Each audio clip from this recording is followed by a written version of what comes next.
القلوب إلى الحبيب تميل، ومعي بذلك شاهد ودليل. أما الدليل إذا ذكرت محمدا فترى دموع العاشقين تسيل. هذا رسول الله، هذا المصطفى، هذا لرب العالمين خليل. صلى عليك الله يا علم الهدى، ما ناح طير في الغصون يمين. يا حبيبي يا شفيع يا شفيع، يا حبيبي يا شفيع يا شفيع. صلى الله عليك يا حبيب الله.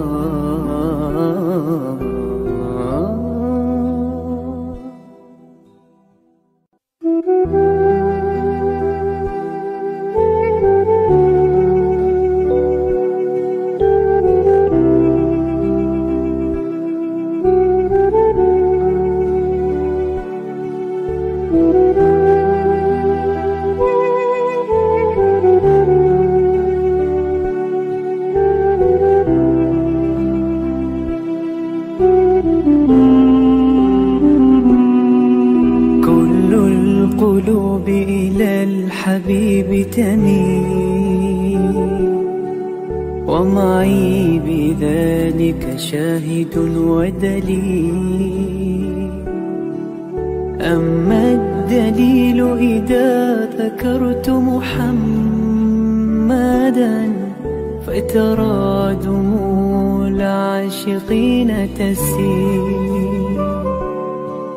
هذا رسول الله، هذا المصطفى، هذا لرب العالمين خليل. صلى عليك الله يا علم الهدى، ما ناح طير في الغصون يمين. يا حبيبي يا شفيع يا شفيع، يا حبيبي يا شفيع يا شفيع. صلى الله عليك يا.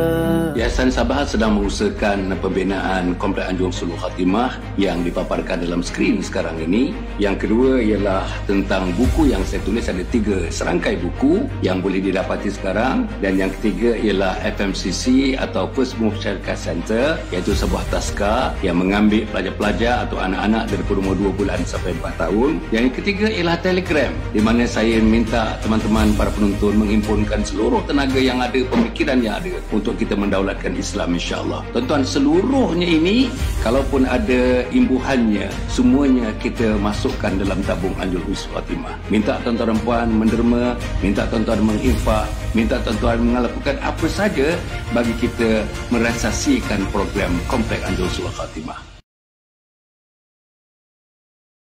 Assalamualaikum warahmatullahi wabarakatuh. Alhamdulillah nahmaduhu wa nasta'inuhu wa nastaghfiruh. Wa na'udzu billahi min syururi anfusina wa min sayyiati a'malina. May yahdihillahu fala mudilla lahu wa man yudlilhu fala hadiya lahu. Asyhadu an la ilaha illallah wa asyhadu anna Muhammadan abduhu wa rasuluh. Allahumma shalli wa sallim ala sayyidina Muhammad wa ala alihi wa sahbihi wa dzurriyyati ajma'in. Amma ba'd. Para penonton yang hormati sekalian, alhamdulillah, masya-Allah, syukur. Saya pun tak tahulah nak melepaskan syukur pada Allah Subhanahu wa taala. Sangat-sangat bersyukur. Pagi tadi dapat sikit, tuan-tuan dan puan. Bertahajud sikit, sembahyang sunat subuh sikit, sembahyang subuh berjemaah sikit, dapat berwirid sikit, dapat berdoa sikit, dapat baca Quran sikit. Kemudian tu kita duduk dalam taman-taman syurga sikit dengan ilmu taklum sikit. Dan sekarang ni tuan-tuan dan puan, tambah lagi masih lagi waktu matahari nak naik ni tuan-tuan dan puan, kita bersiaran di taman-taman syurga Allah Subhanahu Wa Taala. Jadi Ustaz yang saya muliakan, Ustaz Muhammad Nazri Abbas bersama dengan kita tuan-tuan dan puan, kita nak cerita kali ni tuan-tuan, kita nak cerita masih lagi hari ni 2 hari bulan, kita baru 2 hari setengah menyambut kemerdekaan tuan-tuan dan puan. Kita nak cerita memerdekakan rumah kediaman daripada maksiat. Memerdekakan rumah kediaman daripada maksiat. Rumah kediaman. Ustaz, tadi saya dengan anak-anak, dengan cucu kita cerita sikit tadi Ustaz. Saya bagi tazkirah, tausiah sikit dalam masa 6-7 minit begitu ya. Saya kata Ustaz pagi-pagi ni Ustaz, pagi-pagi. Waktu pagi macam ni Ustaz, Allah berikan kita kemudahan, pintu syurga dibukakan seluas-luasnya. Apa saya kata? Okey, yang pertama, kalau kita ada masa pagi tadi, kita tahajud. Sekurang-kurangnya 2 rakaat, tutup dengan sembahyang sunat witir 1 rakaat. Itu pahalanya besar. Sangat-sangat besar pahalanya. Kemudian Ustaz, saya kata, kita sembahyang pula, kita sembahyang subuh. Kita sembahyang sunat subuh 2 rakaat. Pahalanya menyamai dunia dan seisi-isi. Kemudian tu kita sembahyang subuh tadi tuan-tuan berjamaah. Alhamdulillah. Pahalanya tuan-tuan 27 kali ganda. Imam kata amin, makmum kata amin. Malaikat pun mengamin serentak pada pagi tadi. Serentak dengan kita amin malaikat. Amin kata malaikat. Waladhdallin. Makmum pun amin, malaikat pun amin. Gugur dan dosa-dosanya sebanyak buih di lautan.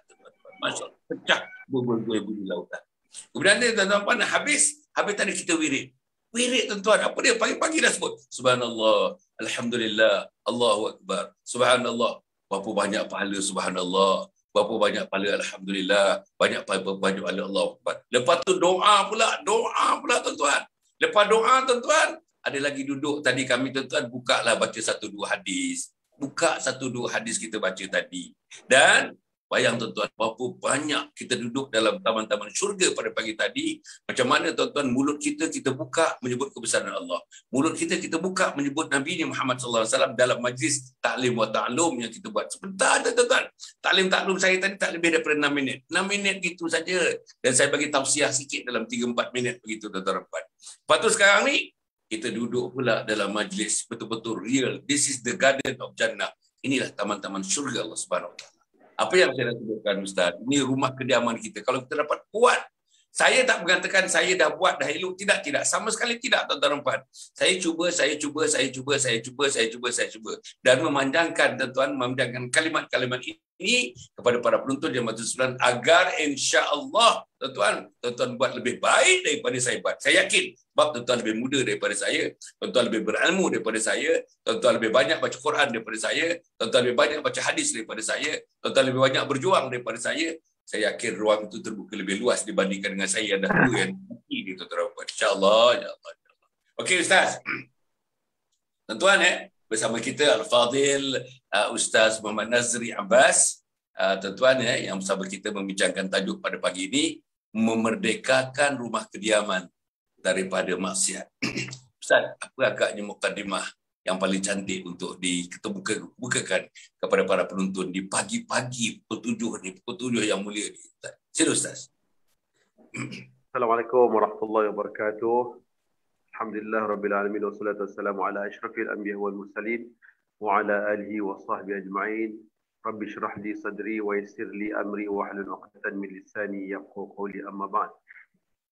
Yang saya hormati ayahanda kita Datuk Dr. Hassan Ali dan juga kepada semua musyahidin, muhibbin yang dikasihi sekalian, yang pada pagi ini kita bertuah kepada Allah, kita bertuah kerana kita masih lagi Allah izinkan kita untuk menikmati keindahan syurga-syurga ataupun taman-taman syurga dalam majlis ilmu, yang mana dalam majlis ilmu ini sebenarnya terlalu banyak yang Allah sebutkan kebaikannya. Antaranya Allah sebut oman dzakarani fi mala'in wa dzakartuhu fi mala'in khairin minhu.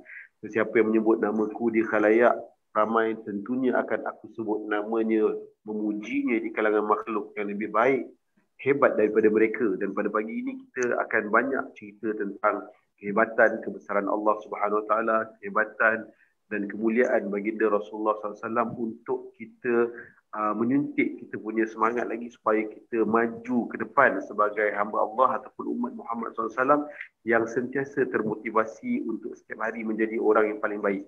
Orang yang paling baik dan akhirnya menjadi umat yang paling baik disebut oleh Allah. Kuntum khaira ummatin ukhrijat lin-nasi ta'muruna bil ma'ruf wa tanhauna 'anil munkar, insya-Allah. Jadi kita juga bersyukur kepada Rasulullah SAW dengan sebab baginda lah Nabi telah menunjukkan satu role model yang sampai pada hari ini menjadi kekaguman kepada semua manusia. Kita nampak bahawa Rasulullah SAW bukanlah seorang utusan Allah yang pandai berkata-kata semata-mata. Bahkan Nabi adalah orang yang paling bijak dalam menyusun strategi dari sudut berdakwah secara tindakan yang praktikal untuk kita lihat bagaimanakah contoh terbaik untuk kita teladani daripada akhlak baginda Nabi SAW. Jadi bila kita sebut tajuk tentang merdeka ni, kita masih lagi kehangatan di bulan Merdeka 31 Ogos. Jadi saya nak bermulakan kita punya mukadimah ni dengan sedikit coretan tentang merdeka lah. Tapi sebelum tu, untuk pengetahuan kita, hendaklah kita semua tahu dan sedar bahawa orang yang paling merdeka itu adalah Rasulullah SAW. Orang yang paling merdeka itu ialah Rasulullah SAW. Baginda lah orang satu-satunya utusan Allah yang bertanggungjawab untuk memerdekakan umat manusia ini daripada neraka dunia dan neraka akhirat. Dan Nabi jugalah orang-orang yang berperanan dan bertanggungjawab untuk membawa orang-orang yang merdeka ini tadi kepada syurga dunia dan syurga akhirat. Dan kita juga tahu bahawa dalam sebuah hadis Nabi pernah sebut dari konteks kemerdekaan ini, Nabi kata semua umatku akan masuk ke dalam syurga. Ini satu berita yang sangat gembira bagi kita. Kullu ummati yadkhuluna al-jannah illa man aba. Qila wa man ya'ba ya Rasulullah? Qala man ata'ani dakhala al-jannah wa man 'asani faqad aba. Jadi Nabi dah sebut awal-awal dalam hadis ini bahawa Nabi bagi tahu satu berita gembira, semua kita ini merdeka akan masuk berbondong-bondong ke dalam syurga dengan baginda Nabi SAW. Itu merdeka yang hakiki sebenarnya. Bila kita dapat masuk dalam syurga, bila Allah kurniakan kita syurga dunia, kemudian dibagi pula kita syurga akhirat, itulah erti dan kebahagiaan kemerdekaan yang hakiki buat seorang hamba Allah. Jadi bila mana Nabi sebut semua masuk ke dalam syurga, ada satu golongan yang tak masuk syurga, iaitu Aba, orang-orang yang Aba. Siapakah yang Aba ni? Nabi bagi tahu kepada para sahabat, iaitu orang-orang yang mereka itu enggan menolak, tidak mahu untuk mentaati Rasulullah, tidak mahu untuk menjauhkan diri daripada apa yang dilarang oleh Rasulullah. Orang ajak majlis ilmu tak nak. Kalau bagi orang kata idea untuk pergi majlis ilmu, banyak bagi alasan. Sedangkan semua online hari ini senang pun jadi. Dia tak nak. Orang ajak semayang tak nak. Orang ajak bangun pagi tak nak. Ajak puasa tak nak. Jadi ini orang-orang yang dikatakan sebagai orang yang enggan. Jadi secara tak langsung apabila dia enggan mengikuti SOP, maka hancurlah hidup dia. Kalau hari ini kita nak sihat, kita kena ikut SOP. Hari ini kita nak bahagia, kita kena ikut SOP. Hari ini kita nak kaya, kita kena ikut SOP. Hari ini kita nak berjaya, kita kena ikut SOP. Apa itu SOP? Sunnah of Prophet. Kita kena ikut sunnah Rasulullah SAW dalam hidup kita. InsyaAllah kita bahagia, kita sihat, kita kuat, kita kaya, kita akan rasa ketenangan yang luar biasa. Jadi inilah satu yang dikatakan erti kemerdekaan yang hakiki yang dibawa oleh Nabi SAW kepada kita, supaya kita tidak memburu dunia yang sifatnya sementara, sedangkan kita di akhirat kita tenggelam dalam azab api neraka. Jadi dalam mukadimah ini saya nak bacakan sedikit coretan yang saya rasa boleh dikongsikan bersama tentang merdeka yang kita nak bicarakan pada pagi ini. Iaitu kita buat dalam sedikit olahan yang macam sajak lah, adalah sajak. Erti kemerdekaan. Merdeka ni bukan ertinya boleh buat apa saja. Jadi kalau dalam keluarga ni bukan boleh buat apa saja dengan tidak memikirkan halal dan haram. Merdeka bukan bermakna membuat dan mencetuskan apa saja dengan tidak memikirkan pantang larang Tuhannya.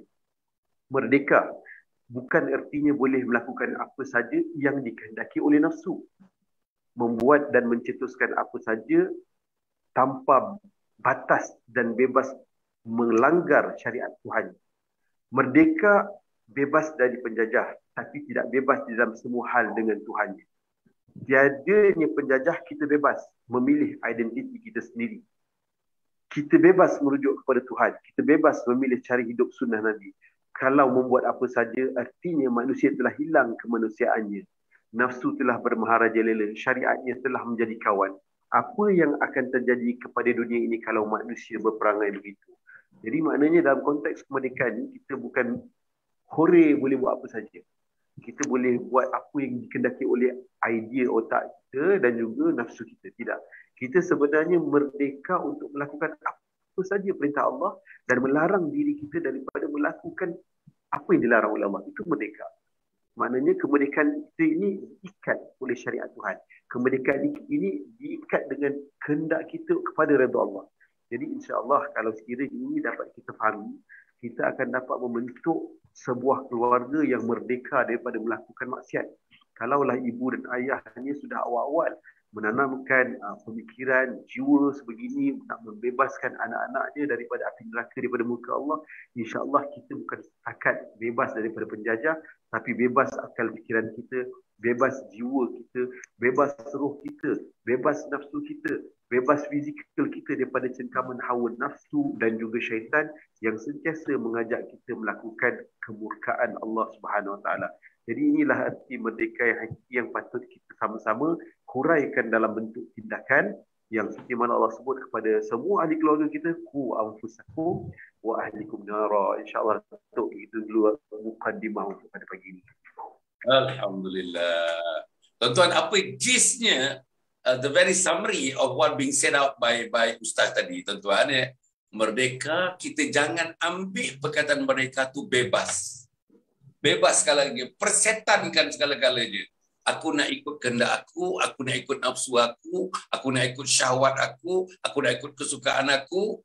Tuan-tuan, tak ada haram, tak ada halal. Saudara-saudara, saya nak menyebutkan, kalau misalnya anak-anak kita dan diri kita tidak ada didikan ini daripada awal, didikan qari'ah, didikan akidah, didikan syariatnya, didikan akhlaknya, maka apa yang disebut oleh Ustaz itu berlaku, mungkin sedang berlaku dalam keluarga kita. Bebas. Tuan-tuan, cuba tengok ya. Ini COVID-19 ni sambutan, tuan-tuan, sambutan merdeka, sambutan datangnya tahun baru, bulan Disember, 31 Disember, datangnya 1 Januari. Apa buat tuan-tuan?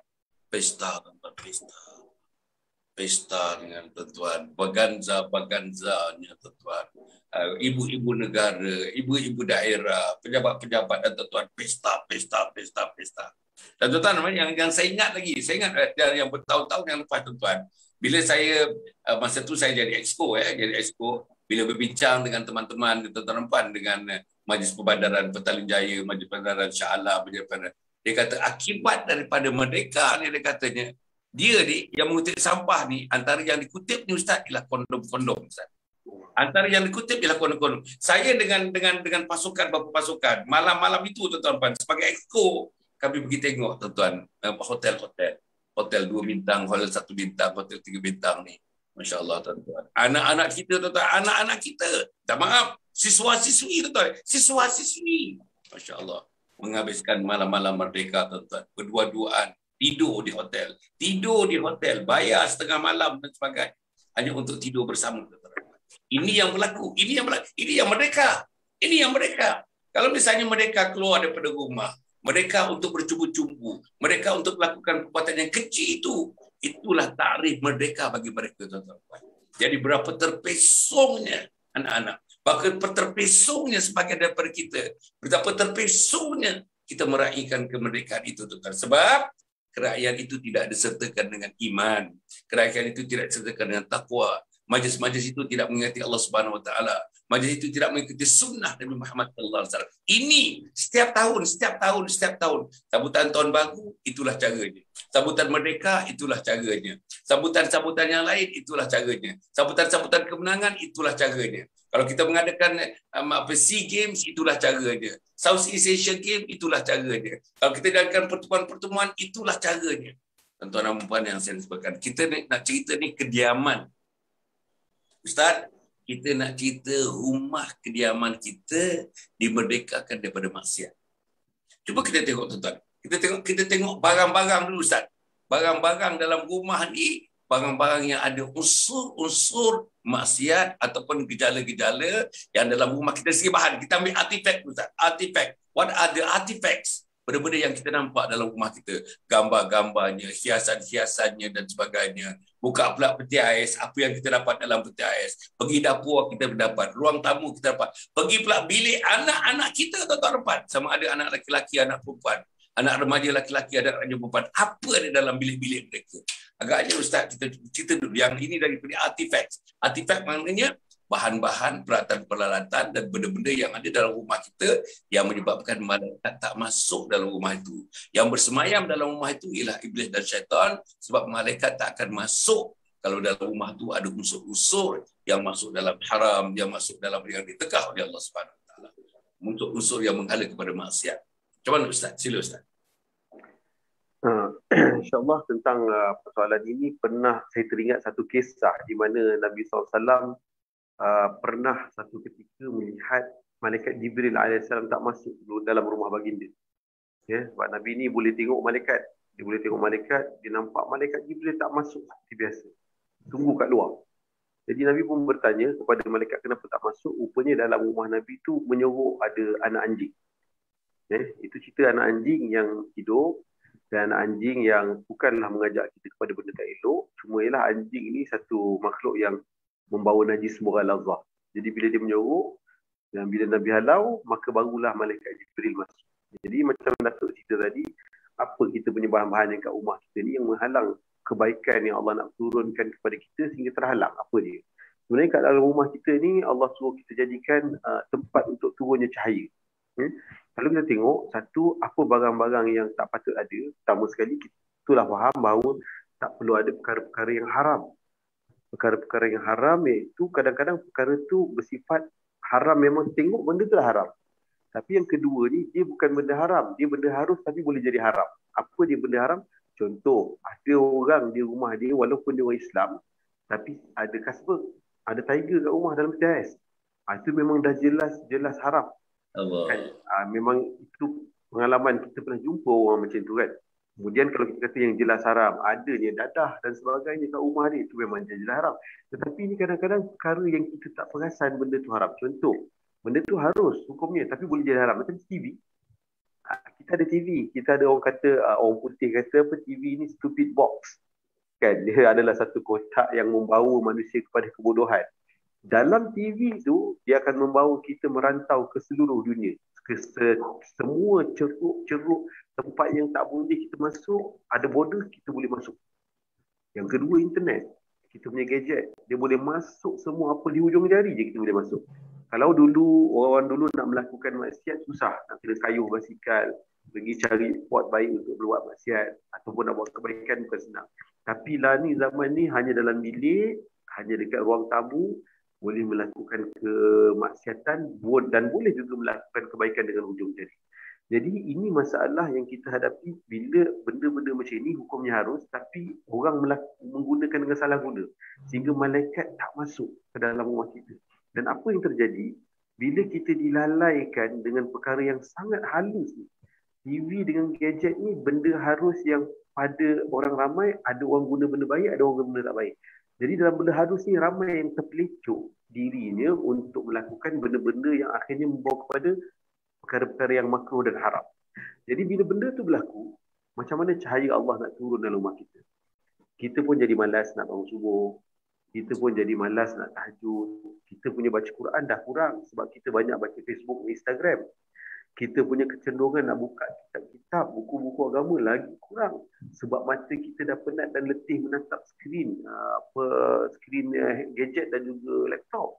Jadi ini semua sebenarnya mengundang kepada musibah maknawi yang kita tak sedar. Kita tak perasan musibah maknawi sedang melanda diri kita.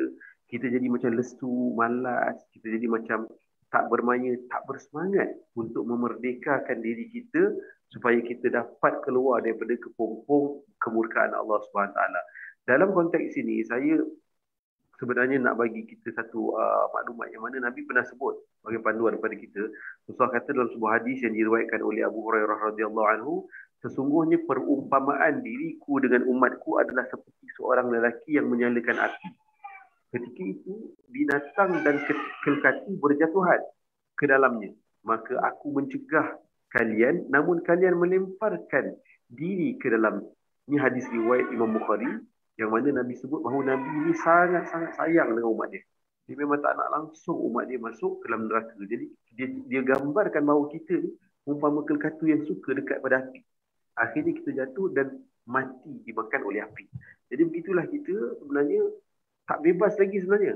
Kita sebenarnya dah 64 tahun merdeka daripada British, daripada Portugis apa semua, daripada British kita 64 tahun. Tapi hakikatnya minda kita dijajah. Kita masih lagi nak hidup cara barat. Kita masih lagi memandang barat tu adalah idola kita, barat tu adalah kehidupan yang profesional. Kita masih lagi cenderung hati dan jiwa kita nak hidup cara barat. Jadi paginya Islam, petangnya dah jadi kafir. Begitulah yang digambarkan oleh Nabi dalam rumah tangga kita pun. Sebenarnya kita melihat suasana ini berlaku. Banyak benda-benda haram yang kita kenal tak sedar. Pakaian kita. Kan kita tak sedar anak kita pakai jeans. Jeans tu ketat. Walaupun tak koyak, tapi bila ketat, dia boleh menyebabkan penampakan aurat. Baju tu ketat, penampakan aurat. Secara tak langsung, itu adalah barang-barang yang wujud dalam laci-laci, almari-almari anak kita yang kita tak sedar tu mengundang murka. Begitu juga bahan-bahan bacaan kita.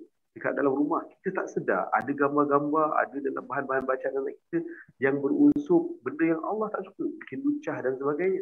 Kita tak sedar juga dalam rumah kita ada perkara yang Allah tak bagi masuk malaikat sebab ada benda-benda syubhat atau haram. Contoh kat makanan. Kita beli makanan, makanan kita tu sebenarnya tak pure 100% halal dan thayyibah. Jadi di sini penonton dikasih sekalian, saya nak bagi tahu bahawa yang dikatakan halal dan thayyibah tu bukan benda yang ada cop jakim halal semata-mata. Jadi benda ni kita ingat, dia bukan benda kecil. Dia benda besar sebab masuk dalam darah. Bila masuk dalam darah, dia jadi kita punya darah daging, dia akan menentukan kita punya sifat, kita seronok buat ibadah ke, kita benci buat ibadah. Jadi kalau ada bahan-bahan syubhah dalam rumah tangga kita, contohnya kita sekarang banyak terpengaruh dengan iklan-iklan makanan dan sebagainya. Ada kat rumah kita. Secara langsung, bila ada benda-benda syubhah tu, macam mana malaikat nak masuk? Macam mana Allah nak turunkan rahmat supaya kita ni seronok, rasa lazat, rasa manis nak buat ibadah.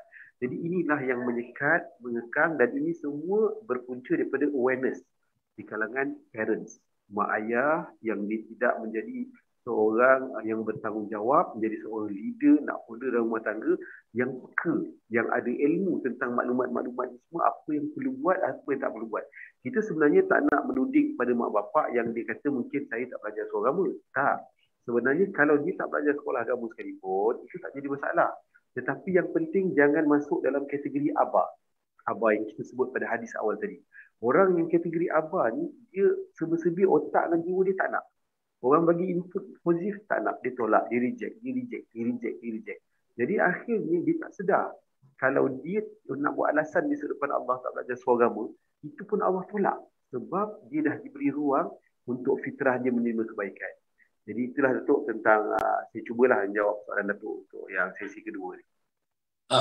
Ustaz, satu perkara lagi. Tadi kita cerita artifak yang dapat rumah kita, gambar-gambar yang lucah, bahkan TV pun Ustaz kata tadi daripada harus belajar haram. Maknanya pengisian TV, apa yang kita tengok jadual, tuan-tuan puan, kadang TV kita ni tuan-tuan, kadang-kadang kita ada sistem di mana kita boleh dapat semua negara-negara dalam dunia ini, tuan-tuan puan, di TV kan di rumah kita boleh tengok. Kita tengok yang di Mexico, kita tengok yang teruk tuan-tuan, macam di Norway, di Sweden, di Holland, itu teruk-teruk lah tuan-tuan, teruk-teruk. Bahkan kadang-kadang di Jepun pun dan Korea pun teruk-teruk tuan-tuan puan. Itulah yang ditayangkan di rumah kita. Itu satu. Itu artifak tuan-tuan puan, tak masuk lagi segala-gala benda-benda yang dipuji dan dipuja. Ada orang tuan-tuan, saya pernah tengok rumah orang Islam, dia punya kegemaran dia Ustaz, dia ada botol-botol arak yang kecil-kecil Ustaz, dia miniature tu, kecil-kecil tu. Tinggi dalam 3 inci macam tinggi Ustaz. Botol-botol. Kegemaran dia ialah mengumpul sampel botol-botol arak yang kecil-kecil tu. Ada almari khas Ustaz. Masya-Allah. This one I bought in UK, this one I bought in Australia, this one when I was in Austria, and then I bought over this one. I just like to do some collection of this. Tuan-tuan puan, macam mana Ustaz berfikir macam tu? Orang profesional, gaji besar, rumah selesa, isteri cantik, anak berjaya. Tapi tuan-tuan, collection dia ialah botol-botol kecil arak tu, botol-botol kecil arak. Ya Allah, ya Allah, ya Allah. Okey, tuan-tuan, apa yang saya nak sebutkan ni, yang berikut Ustaz ni, ini tentang kita punya sumber yang masuk ke rumah, sumber pendapatan kita, sumber gaji kita, sumber income kita. Ustaz, macam mana sumber tu kalau misalnya bergerak daripada yang syubhah kepada yang haram, sumber itu. Dan tuan-tuan puan, dalam satu hadis Nabi Muhammad sallallahu alaihi wasallam menyebutkan, kalau ada benda yang haram dimakan oleh anak-anak kita, tuan-tuan, dan yang makanan itu akhirnya menjadikan daging kepada dia, yang layak bagi daging itu bila berdepan dengan Allah Subhanahu Wa Taala ialah api neraka Allah Subhanahu Wa Taala. Para penonton yang semua sekalian, berapa zalimnya ayah, berapa zalimnya abang-abang mendapatkan, tuan-tuan, kononnya mendapatkan rezeki, tapi punca-punca rezeki itu yang halal, yang haram. Tuan-tuan, di akhirat nanti antara 4 perkara yang ditanya. Apa yang ditanya, tuan-tuan? Macam mana kamu dapatkan rezeki itu? Daripada semua kata tadi, dia sebenarnya memang satu benda yang kalau kita tanya pada semua manusia, fitrah manusia ni memang dia nak kaya. Semua manusia ni nak ada harta. Semua manusia ni yang hidup senang. Itu memang kita kata sebagai fitrah manusia. Cuma dalam meniti untuk memenuhi keperluan fitrah tersebut, ramai orang yang tewas dengan pujukan hawa nafsu dan syaitan. Sehingga dalam soal pencarian rezeki tadi, ramai yang terjebak dengan perkara-perkara yang syubhat dan akhirnya membawa kepada haram. Dan inilah yang berlaku dan akhirnya membawa kepada Allah tak terima doa-doa kita. Jadi kalau kita tengok, bila doa-doa tak diterima, maka lahirlah masyarakat yang hidupnya huru-hara. Macam hari ini kita sedih. Bila tengok kenapa perceraian berlaku di musim COVID ini meningkat kepada 132 orang sehari. Maknanya peningkatan yang sangat menakutkan berlaku. Maknanya bukan perceraian itu berlaku hanya suami dan isteri. Dia juga akan efek kepada anak-anak. Dia akan efek kepada ibu bapa dan juga mertua. Dan ini akhirnya melibatkan kepada masyarakat. Mungkin akan menjejaskan produktiviti kepada ataupun kualiti satu pekerjaan. Ini semua berkait-kait. Jadi kita tengok kat sini, sebenarnya apa yang telah berlaku ini, kenapa boleh jadi begini. Jadi antara perkara-perkara ini telah disebut oleh Nabi bahawa Nabi pernah cerita tentang Nabi pernah khabarkan 1400 tahun nanti penyakit ini akan menghinggap umat-umat di akhir zaman. Jadi penyakit tersebut telah membuatkan kita ni seakan-akan sebuah hidangan yang diratah oleh orang-orang yang kelaparan. Bahkan ketika Nabi ditanya oleh para sahabat, adakah ketika itu kita ni sedikit ya Rasulullah? Tapi Rasulullah kata tidak, bahkan kamu ramai. Dan ini berlaku kerana kamu telah dijangkiti satu penyakit iaitu disebut sebagai al-wahnu. Jadi ramai pada kita hari ini, mereka tidak diberi pengetahuan ataupun tidak berusaha untuk mencari pengetahuan akan apa perkara yang penting, apa perkara yang tak penting. Macam Datuk cerita tadi, ada orang dia kumpul hobi dia, dia kumpul botol-botol kecil arak sebagai dia punya hobi. Jadi maknanya dia tidak belajar ataupun dia tidak mendapat pendidikan yang sepatutnya. Apa benda yang utama untuk diutamakan dalam hidup? Apa benda yang tak perlu diutamakan? Itu satu contoh kan. Jadi maknanya dari segi cara pemikiran tadi tu, daripada awal dia kecil-kecil, tidak diberi ilmu yang sebenar. Jadi dalam hal ilmu yang sebenar ni dulu, guru kami pernah bagi tahu, dia kata sebenarnya akhir zaman ni ramai orang yang belajar. Ramai orang yang menuntut ilmu, tapi ramai yang sesat di rimba ilmu.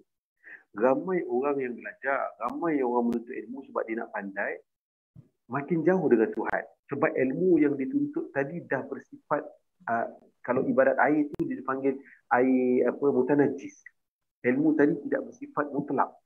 Sedangkan zaman-zaman dulu, keutamaan kita menuntut ilmu ni bersifat mutlak. Dia boleh menyucikan diri kita dan memberi manfaat pada orang lain. Tapi hari ini ilmu tadi itu dia tak memberi manfaat sehingga terjadilah pemikiran-pemikiran yang pelik-pelik. Dia hobi saya kumpul ni bukan ni hobi saja, bukan saya nak menarak ni. Kadang-kadang dia kumpul kitchen banyak-banyak, dia kumpul kasut banyak-banyak, jam banyak-banyak. Perkara ini sebenarnya dia membawa seorang kepada satu cara hidup yang memang tak ada kaitan dengan Islam. Islam tak suka pembaziran. Islam tak suka buang masa. Islam tak suka kita fokuskan tentang dunia. Islam suka kita fokuskan ke akhirat. Jadi cara-cara pemikiran ni mana mereka dapat? Hasil daripada mereka lihat cara hidup orang-orang yang tak dekat pada Tuhan, orang Barat. Jadi akhirnya terjadilah benda kepada mereka. Dan begitu juga pasal rezeki. Rezeki ni tadi ramai orang yang cuba mencari, menyelesaikan masalah ekonomi mereka hingga mereka lupa bahawa mereka perlu kaitkan Tuhan dalam pencarian rezeki. Ramai orang terlupa bahawa rezeki ni Tuhan bagi. Ramai orang terlupa bahawa rezeki ni dia perlu pastikan dia buat tu ikut apa yang Allah nak, bukan apa yang mereka nak. Sebagai contoh, kita dengar Rasulullah sebut 9/10 punca rezeki adalah daripada bisnes. Maka hari ni ramai orang bisnes untuk mencari duit. Dan kita lupa bahawa dalam 9/10 tadi, Allah juga menyebutkan 9/10 secara tak langsung potensi untuk seorang peniaga masuk syurga. Sebab tu kita tengok dalam hadis Nabi sebut, ahli-ahli usahawan, ahli-ahli perniagaan yang betul-betul sedih, bertakwa, saleh, dia akan duduk berjiran dengan Nabi dekat syurga nanti. Berjiran dengan para Nabi dan Rasul. Subhanallah, dia punya reward daripada Allah tu luar biasa. Maka orang pun berbondong-bondong, kita buatlah 9/10 ni Allah suruh, Rasulullah suruh kita berniaga sampai ikut sunnah Nabi. Tapi mereka terlupa ada 9/10 potensi mereka ni masuk neraka. 9/10 potensi mereka ni jauh dengan Tuhan. Sebab tu hari ni ramai orang terjebak dengan riba, ramai orang terjebak dengan corruption, ramai orang terjebak dengan penipuan, pencantasan dalam dunia bisnes kita ni teruk, sebenarnya teruk lah tu. Memang orang kata hasil kekayaan, hasil yang mereka buat tu bukan hasil daripada apa yang Allah dan Rasul nak. Memang sedih kalau kita nak sebut orang Melayu kita hari ni makan rasuah. Macam ada kisah kawan kita yang mana orang-orang yang ada autoriti ambil rasuah. Jadi ini sebenarnya menyebabkan masyarakat kita, anak kita, keluarga kita, jiran tetangga kita terjejas.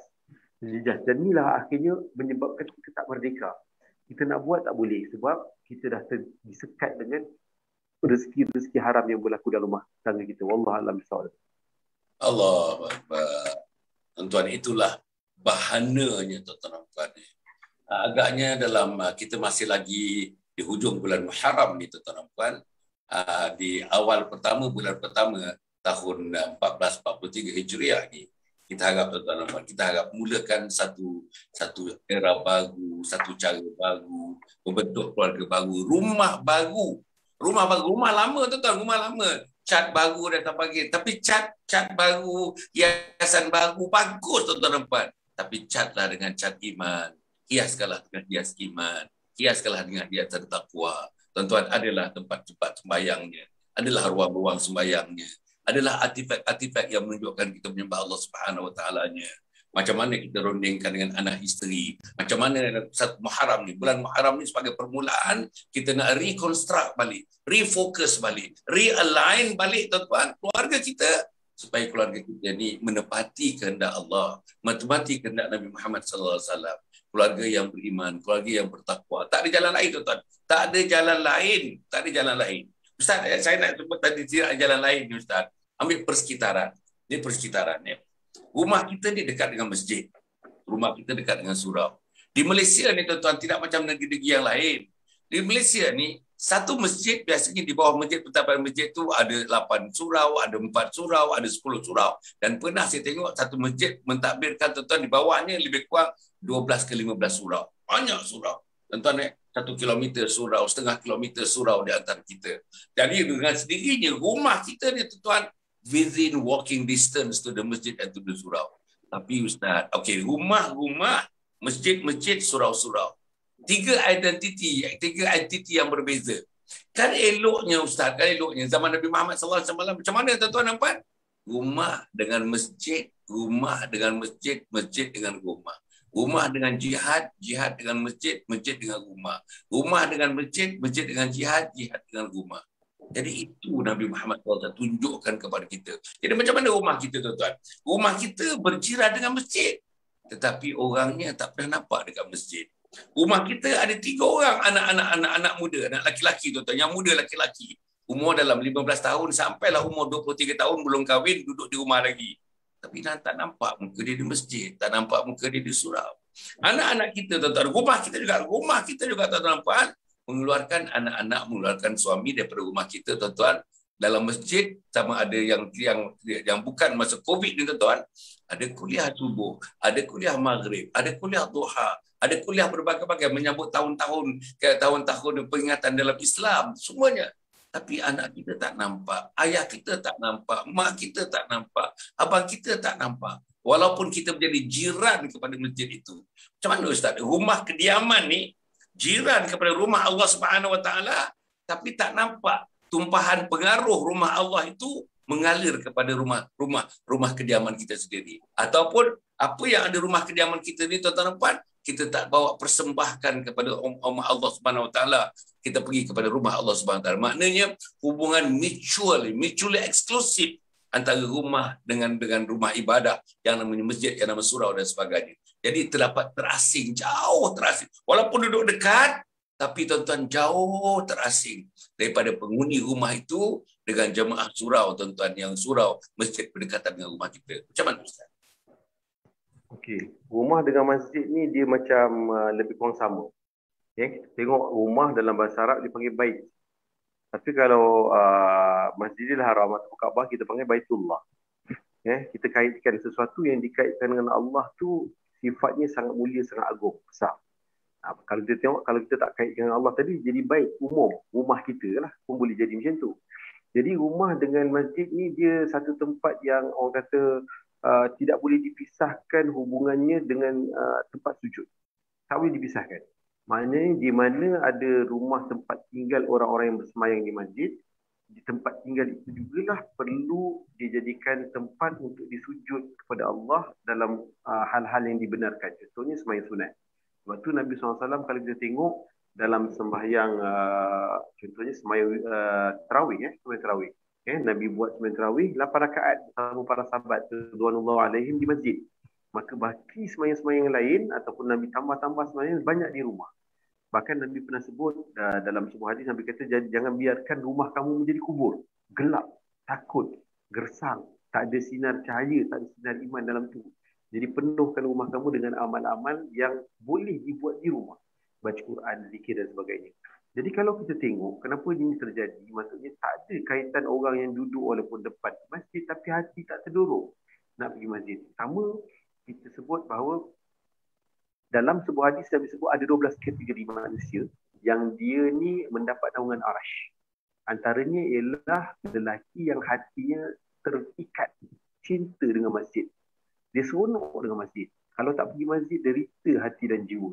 Jadi orang-orang ini Allah akan bangkitkan di hari kiamat besok, di waktu huru hara hari kiamat, orang-orang ini dapat naungan Arash yang special dalam tempat VIP yang terlindung daripada pelbagai masalah.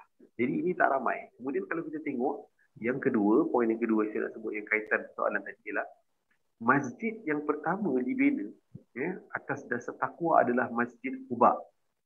Masjid Quba. Ini dalam surah, apa ni ada disebutkan dalam ayat Al-Quran, Allah kata Allah iktiraf apa yang dibangunkan oleh Nabi SAW sebelum masuk ke dalam Madinatul Munawwarah. Rasulullah ada bina satu masjid dipanggil Quba dan itu telah dideklar oleh Allah sebagai binaan tempat solat yang dibina atas dasar takwa. Cuba tengok atas dasar takwa ni sangat penting. Maknanya ada masjid yang dibina bukan atas dasar takwa. Sama juga dengan rumah tangga kita, rumah kita yang kita bina hidup bersama keluarga. Ada orang dibina rumah tangga dia, dibina rumah dia atas dasar takwa. Tapi ada orang dibina rumah tangga dia, dibina rumah dia bukan atas dasar takwa, selain daripada takwa. Jadi bila awal-awal pembinaan itu tidak ada foundation yang betul, iaitu bukan atas dasar takwa, maka perjalanan hidup di rumahnya ke, ataupun dia duduk dekat masjid ke, atau dia duduk dekat dengan masjid ke, dia tidak akan mendorong orang itu untuk dapat takwa. Walaupun corong masjid sebelah telinga dia, memang dia tak akan dengar. Kejut dah macam mana, berazan Mekah macam mana pun, dia tak nak bangun. Dan ini kita ada pengalaman waktu bawa orang pergi umrah. Allah tunjukkan sebenarnya, bila hati seorang tu dia mendongkol dengan Tuhan, duduk kat hotel 5 star sekalipun dekat Masjidil Haram tu, azan punya kuat dekat Masjidil Haram tu, tak bangun dia subuh. Memang susah sebab hidup dia memang dah tak biasa berjinak-jinak dengan Tuhan. Jadi walaupun dekat Masjid Nabawi sekalipun, duduk kat hotel 5 star, susah dia nak bangun. Jadi ini dah parah lah parah sebab dia tidak pernah fikirkan tentang takwa. Yang ketiga, poin dia ialah, okey, bila terjadi suasana, kita lihat ada ramai orang tak cenderung nak ke masjid. Rumah dekat masjid tapi tak cenderung. Apalagi kalau rumah dia jauh. Satu, kita boleh kata bahawa orang-orang tadi dia patut muhasabah diri dia. Dia patut muhasabah diri dia, itu merupakan tanda-tanda yang Allah dah bagikan hati dia dengan Allah longgar. Kalau dia mati untuk dapat husnul khatimah susah sekali. Biasanya kalau dia teruskan hidup dia macam tu, potensi jadi husnul khatimah tu tinggi, potensi. Kecuali dengan rahmat Allah dia selamat. Okay. Tapi yang poin yang seterusnya saya nak bagi tahu ialah muhasabah yang kita kena buat adalah dari pihak masjid. Daripada pihak masjid. Kalau kita tengok tadi Allah iktiraf Rasulullah membina masjid atas dasar takwa. Jadi sebagai orang yang dipertanggungjawabkan untuk memakmurkan rumah-rumah Allah, masjid-masjid surau, apakah kita sebagai orang-orang ataupun pihak yang berautoriti telah melaksanakan tugas atas dasar takwa? Ada tak kita buat perkara-perkara yang diamanahkan kepada kita di masjid, kita bincang betul-betul bagaimana nak mengajak ahli karya kita ni untuk dapat takwa melalui masjid surau yang ada di sekeliling mereka. Ada tak kita bersama-sama mesyuarat untuk kreatif dan buat satu perkara yang inovatif yang boleh ajak anak-anak muda macam contoh macam Datuk Dr. Hassan buat TikTok. Orang kalau dengar, weh itu Atuk tu buat TikTok, orang terkejut. Tapi maknanya Datuk telah ikut kata Sayyidina Umar, kita didik umat ni sesuai dengan zaman. Ada TikTok, orang buat benda tak elok, buat benda betul. Jadi siapa juga dengan masjid, dengan surau, dia sepatutnya cara pemikiran orang masjid dengan surau ni, dia dah kena kritis dan inovasi sesuai dengan zaman. Dia tak boleh cara-cara zaman perang pertama, perang kedua dulu. Dia tak boleh hanya meraihkan orang-orang yang tua, tapi dia kena meraihkan generasi pelapis. Apa generasi itu perlu? Contoh. Kita nak tarik orang kat masjid dengan surau supaya orang suka. Kita tahu orang kat rumah sekarang ni tak nak pergi masjid dengan surau. Semua jari dah kena ikat dengan Facebook, Instagram, dengan internet. Betul kan? Tapi ada juga yang tak ada capaian internet tu. Apa kata masjid buat satu cyber cafe? Satu cyber cafe yang orang kata macam ala-ala macam cyber cafe modern. Ada tempat minum kopi apa semua. Kita cas lah dekat siapa yang nak. Kalau kat luar cas RM2 sejam, masjid cas RM1. Tak rugi pun. Kemudian kita pergi pakat dengan orang IT untuk buat satu blog. Blog maksudnya dia buat satu sistem. Orang yang nak masuk dalam website tu dia tak akan dapat masuk tempat benda-benda tak elok. Ini kepakaran orang masjid bincang dengan orang IT. Jadi kalau dia boleh buat macam tu, orang makin seronok. Budak-budak muda ramai nak datang. Jadi sebenarnya banyak cara-cara yang kreatif dan inovatif ni yang perlu dikembangkan dalam kita punya masjid surau supaya dia meriah dengan generasi-generasi pelapis. Jadi begitulah dulu Datuk pandangan saya. Wallahualam. Ustaz, saya ada satu soalan lagi. Sebelum tu tuan-tuan ada beberapa informasi yang saya nak bagi. Ada soalan yang terakhir saya nak berikan kepada Ustaz. Soalan yang sangat menarik. Saya fikir yang beri jawapan kepada saya. Tuan-tuan dan puan, yang pertama sekali Mur, paparkan Mur kita punya semua social media kita. Alhamdulillah tuan-tuan. Tadi Ustaz sebut Hassan Ali buka akaun TikTok tuan-tuan dan puan ni. Saya selama ni ada misconception tentang TikTok ni. Saya ingat TikTok ni mengagut-ngagut. TikTok ni tuan-tuan sebagai gelanggang untuk orang-orang menawarkan dirinya, hebatnya, bagilah dia tuan-tuan recognition, seronoknya, majlis berseronok-seronok kadang-kadang luar daripada tuan-tuan nampak hukum-hukum peraturan-peraturan akhlak dan sebagainya. Tapi bila saya dah mula tuan-tuan, baru sebulan ni, tak sampai sebulan ni, buka akaun TikTok ni, saya tengok dalam tu, Masya Allah tuan-tuan, saya perkataannya syarat dengan item-item agama, syarat dengan tuan-tuan puan syarahan-syarahan tausiah-tausiah yang pendek-pendek tuan-tuan puan menyentuh tentang agama. Tentang Al-Quran saja saya bilang lebih daripada 20 Ustaz satu Malaysia ni termasuk Indonesia tuan-tuan mengajar Al-Quran, membaca Al-Quran, mentadabbur Al-Quran, mentafsir Al-Quran, taranum tuan-tuan. Taranum saja, saya tengok taranum saja paling tidak 5-6 yang saya dah tengok lah tuan-tuan. 5-6 site tentang taranum dalam TikTok tuan-tuan. Jadi maknanya dengan kesyaratan itu saya ni diminta masuk tuan-tuan untuk melambai anak-anak muda. Jadi program-program saya lebih tertumpu kepada melambai remaja, menggamit remaja, mak dan ayah dia, satu keluarga dan sebagainya tuan-tuan untuk sama-sama. Kalau misalnya masjid sukar bagi mereka, surau sukar bagi mereka, majlis ilmu sukar bagi mereka, nah TikTok, saya pergi ke TikTok tuan-tuan puan. Maknanya kita jual tuan-tuan Islam ini dalam medium-medium, dalam platform yang diizinkan oleh Allah Subhanahu Wa Taala, cara yang diizinkan oleh Allah Subhanahu Wa Taala. So itulah tuan-tuan puan selebriti dalam negara kita ni, ustaz-ustaz yang terkenal dalam TV, radio dan sebagainya hadir dalam TikTok dan sebagainya. Jadi TikTok saya tuan-tuan dan puan pukul 9 pagi ni, satu hari 4 kali. 4 kali tuan-tuan. Bersiri berjadual. Hari-hari. Pukul 9 saya cerita tentang mahkota cinta. Pukul 10.30 video mengenai amalan kenit pahala melangit. Amalan kenit pahala melangit. Itu video 2 minit, 1 minit, 2 minit, 1 minit. Kemudian tu petang tengah hari, petang 5.30 live, 5.30 live. Saya cerita tentang berbagai masalah dalam kehidupan, tips menghadapi masalah. Saya cerita mengenai tuan-tuan ketagihan gadget. Bersiri-siri. Episod 1, episod 2, episod 3, episod 4. Malam pukul 10.30 tuan-tuan, 10.30 video. Malam 10.30 saya cerita mengenai beberapa kesilapan mendidik anak dan cara-cara mengatasi kesilapan itu. Beberapa kesilapan mendidik anak dan cara-cara mengatasi kesilapan itu. Tuan-tuan buka akaun tuan-tuan TikTok untuk kita pergi kepada ustaz-ustaz. Bukan saya saja. Tuan-tuan pergilah kepada selebriti-selebriti tuan-tuan. Saya tak mau namakan nama mereka. Hampir semua selebriti kita tuan-tuan ada akaun dalam TikTok dan appear dalam TikTok. Alhamdulillah tuan-tuan, ustaz-ustaz yang daripada Habib-habib kita tuan-tuan, ahbab-ahbab, habib-habib kita tuan-tuan, habib daripada Tarim, daripada Yaman dan sebagainya, banyak tuan-tuan coverage-nya dalam TikTok. Bolehlah tuan-tuan dengarkan selawat-selawatnya, bolehlah dengar nasyid-nasyidnya, bolehlah tuan-tuan dengar dalam doa-doa dan zikir-zikirnya tuan-tuan, insya-Allah. Okey, yang kedua tuan-tuan, kita punya YouTube. Habis saja ni tuan-tuan, orang teknikal saya akan upload dalam YouTube tuan-tuan. Insya-Allah semua program kita ni pagi pukul 7, malam 9.15 you can find it in YouTube. Dan tuan-tuan dapat daripada YouTube. Pergilah tuan-tuan, pergilah kepada YouTube kita tuan-tuan, insya-Allah. Kemudian tuan-tuan, kita ada Instagram. Instagram kita ada tuan-tuan, pergilah kepada Instagram kita. Ada anak muda kebanyakan. Instagram ni biasanya orang 30-an, 40-an. Awal 50-an pergi pada Instagram. YouTube biasanya orang-orang yang dah lanjut-lanjut sikit. Facebook pun orang-orang dalam 40-an, 50-an, 60-an. Tuan-tuan, insya-Allah pergilah. Lepas tu Facebook tuan-tuan, Datuk Dr. Hassan bin Muhammad Ali. Lepas tu Telegram. Telegram tuan-tuan, masuklah Telegram dan saya akan promise you this is the best Telegram tuan-tuan in this country. Hari-hari ada update, hari-hari ada update, hari-hari. Pergilah tuan-tuan untuk mendapatkan persekitaran ni, rumah kita tadi. Rumah kita menjadi seperti masjid, masjid rumah kita adalah masjid. Tuan-tuan buatlah persekitarannya. Tuan-tuan dapat persekitaran itu dalam Telegram.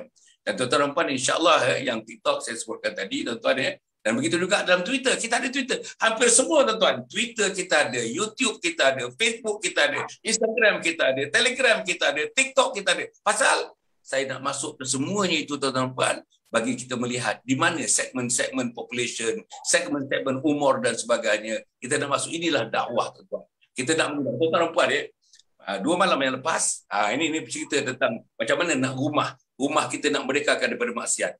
2 malam yang lepas tuan-tuan, ini family yang ke-13. Family yang ke-13, 2 malam yang lepas, kita mengadakan program namanya Usrah Keluarga. Usrah Keluarga, tuan-tuan, kita bantu keluarga ni. Keluarga yang menghadapi masalah untuk menerapkan Islam, masalah untuk memasukkan roh Islam, masalah untuk menyuntik suasana Islam, masalah anak-anak tak mengikut cakap mak bapak, masalah isteri tak mengikut cakap suami, masalah pergaduhan dalam rumah tangga, masalah tuan-tuan tak dapat keberkatan dalam rumah tangga, masalah rumah tangga kita panas, pagi petang siang malam panas. Aircon buka pun terasa panas lagi tuan-tuan. Tuan-tuan, kontak saya tuan-tuan, kontak saya insya-Allah. Kita ada caranya, macam mana caranya kita boleh ronding. Percuma. Saya ada 13 sekarang ustaz dan ustazah bersama saya tuan-tuan akan membantu tuan-tuan insya-Allah. Apa membantu kan?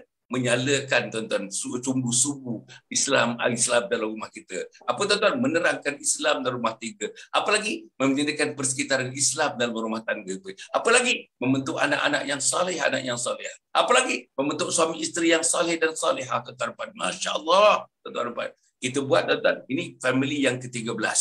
Family yang ke-13. Programnya tuan-tuan lebih kurang programnya dalam 1 jam. Apa dia mula-mula? Mula-mula ada perkenalan sikit dalam 3 minit. Lepas tu baca Quran 1 muka dengan terjemahannya. Lepas tu tuan-tuan ada tahlil sikit. Kalau perlukan tahlil 5-6 minit saja tahlil. Lepas tu tazkirah.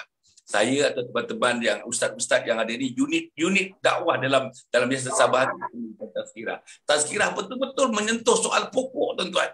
Macam mana nak menghidupkan api Islam dalam rumah kita, api takwa, api iman dalam rumah kita. Macam mana nak dipatangkan sumbunya. Macam mana nak memerlukan api itu menyala sepanjang-panjang ini. Makin terang. Cahaya Islam, cahaya iman, cahaya takwa dalam rumah kita. Itu tazkirahnya tuan-tuan. Lepas tu soal jawab, berbesra dan sebagainya.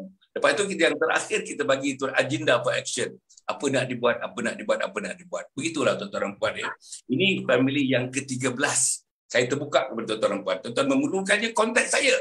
Tuan-tuan kontak saya, kita boleh bincang macam mana kita boleh bantu. Percuma tuan-tuan. Hanya tuan-tuan diminta mendermakan sikit, sedekah sedikit kepada Kompleks Anjur Husnul Khatimah. Itu saja. Untuk saya tak perlu. Tak perlu dah. Untuk saya imbuhan tak perlu tuan-tuan. Anjur Husnul Khatimah perlu insya-Allah. Jadi Ustaz, saya harap Ustaz, satu lagi tuan-tuan, kita dah sediakan package tuan-tuan. Package yang sudah sedia tuan-tuan. Tuan-tuan dapatkan package ini. Orang mengusahakannya tuan-tuan. Allah, kita punya ahli-ahli teknikal mengusahakannya teruk tuan-tuan dan puan. Berminggu-minggu mengusahakan untuk melahirkan video yang kita telah buat. Yang pertama tuan-tuan, video daripada webinar kita, Isteriku Ketua Bidadari Surga. Tuan-tuan sumbangkan RM20 kepada Kompleks Anjur Husnul Khatimah. Nombor 2, langkah ke syurga. Satu video tuan-tuan yang ada siri-siri yang saya dah rakam tuan-tuan. Namanya Langkah ke Syurga. Ada 15 ke 20 siri langkah ke syurga tuan-tuan. Itu pun tuan-tuan pendapatannya kita bagi kepada Anjur Husnul Khatimah. InsyaAllah tuan-tuan. Tuan-tuan dapatkan tuan-tuan insyaAllah. Saya berharap tuan-tuan puan mudah-mudahan apa yang kita lakukan. Semuanya kita lakukan ini tuan-tuan dalam konteks dakwah.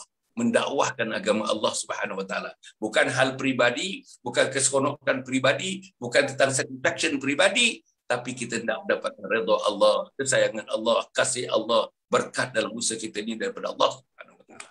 Itu yang kita usahakan. Jadi Ustaz yang akhirnya insya-Allah dalam masa 1-2 minit kita nak berikan tepat pukul kalau boleh 5 minit sebelum pukul 8 kita akan akhirkan Ustaz.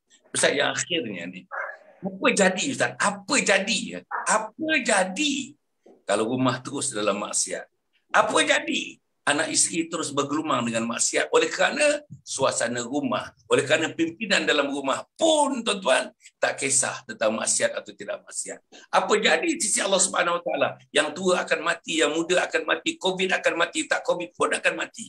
Apa jadi bila kita bertemu dengan Allah? Kalau rumah tempat kita tidur, tuan-tuan, 2/3 daripada waktu kita berada di rumah tuan-tuan. Kalau rumah tidak menyediakan tempat sebagai pintu untuk masuk ke syurga Allah Subhanahu Wa Taala, apa nak jadi? Bagaimana tuan-tuan pandangan agama kalau rumah itu terus-menerus jauh daripada agama Allah Subhanahu Wa Taala? Macam mana Ustaz?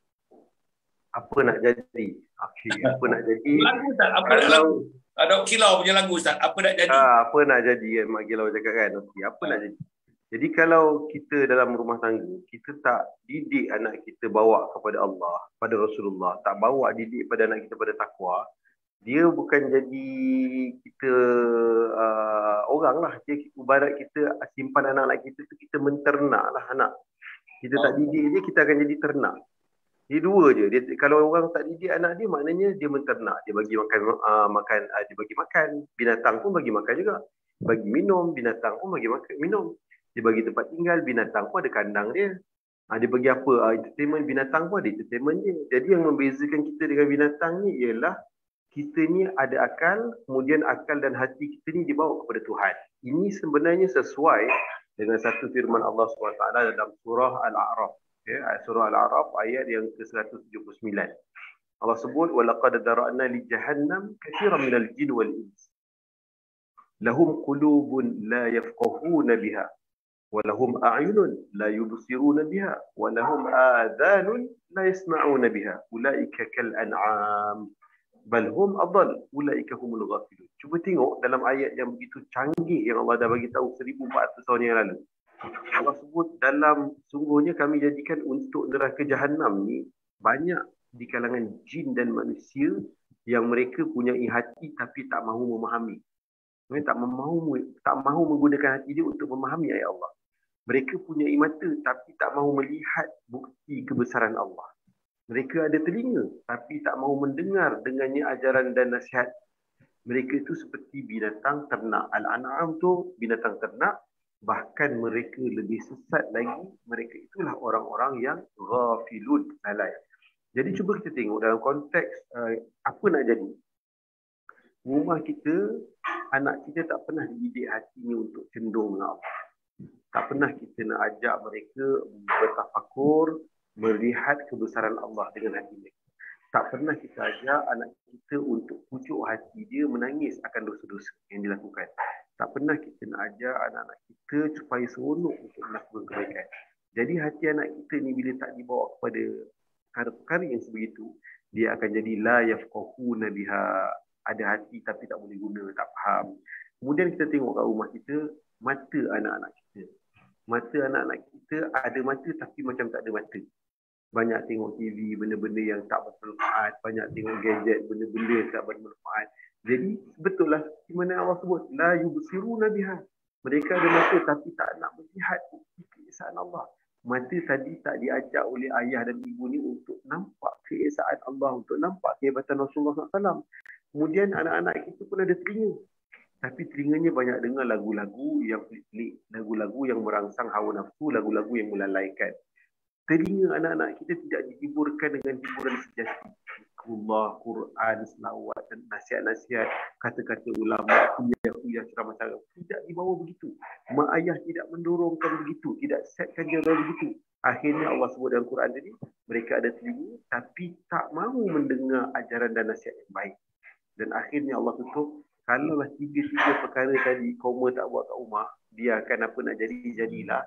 Hati kamu lantaklah, tak nak bawa pada Tuhan pun tak apa. Mata kamu, telinga kamu dibiarkan semua dalam kelalaian. Akhirnya jadi apa dalam rumah tangga? Jadi binatang. Binatang apa? Binatang ternak. Bahkan kalau benda ni tak dikekang, tak diubati dengan cepat, bal adhan minhum. Allah kata apa? Balhum adhan. Bahkan mereka ni bukan lagi binatang ternak, lagi sesat. Sebab tu kita tengok dalam rumah tangga orang Islam hari ni, banyak benda-benda yang tak logik berlaku. Contoh, peningkatan bunuh diri di kalangan orang Melayu. Ini tak logik. Jadi betul tak kata Allah, balhum adhal. Memanglah terjadi. Bahkan mereka boleh sesat daripada binatang ternakan. Dan Allah sebut di hujungnya, mereka lah orang-orang yang lalai.